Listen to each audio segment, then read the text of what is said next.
Welcome to Franchise Empires.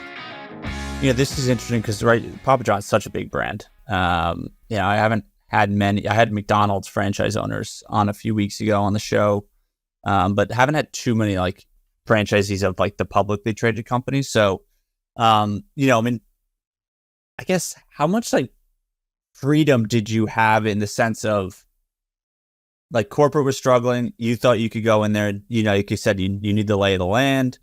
But like, I guess in my head, and I bet you other, some of the listeners' heads, they're probably thinking, well, it's Papa John's, the franchisor. Like they're just telling you exactly what you have to do, and you don't have an inch to like change. So like, were you able to do things differently from like a marketing perspective, or like how can you actually like within the boundaries of the franchise agreement, how are you really able to make a difference where all of a sudden you're not getting your teeth kicked in Philadelphia? Yeah, I mean, listen, I think you talk to any business owner today, and you ask them, what's your biggest challenge? They're going to say what it was, 35 years ago, which, it's always been the same. It's people, and hey, there it is. That's created today for sure. There's no question, it's tougher than it's ever been, but that same issue has always been there, and so I think, for me, I had a good following of people that, liked working for me, that felt like I was, committed to them as well as, their commitment to me.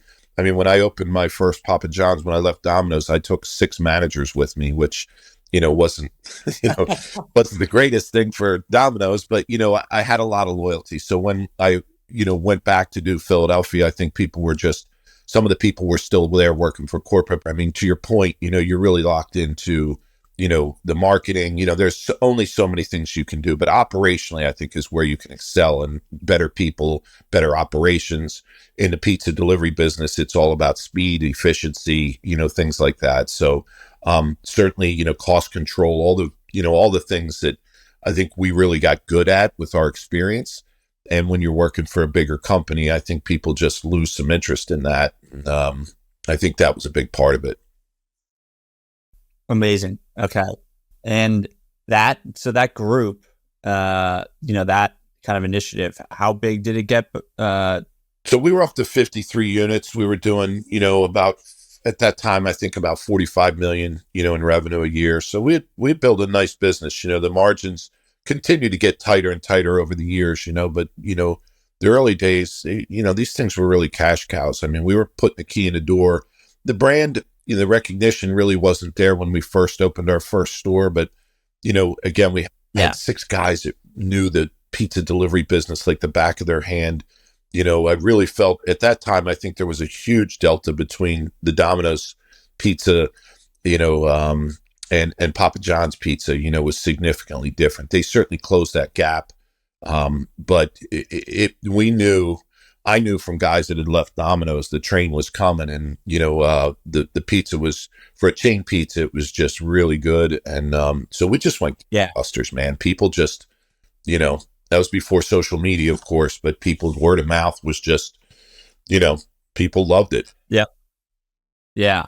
And it sounds like your edge was just from your Domino's experience and the team you were able to almost transfer from those days. Was it the operationally you just were able to really excel? Yeah, the model is exactly the same. I mean, it was a copycat, just a better pizza, and look, the founder, John Schneider, the things that he used to say, better ingredients, better pizza. I mean, he absolutely was committed to a quality product pizza and really went to great lengths to, that differentiator, and that quality of food was there. I mean, certainly. Yeah.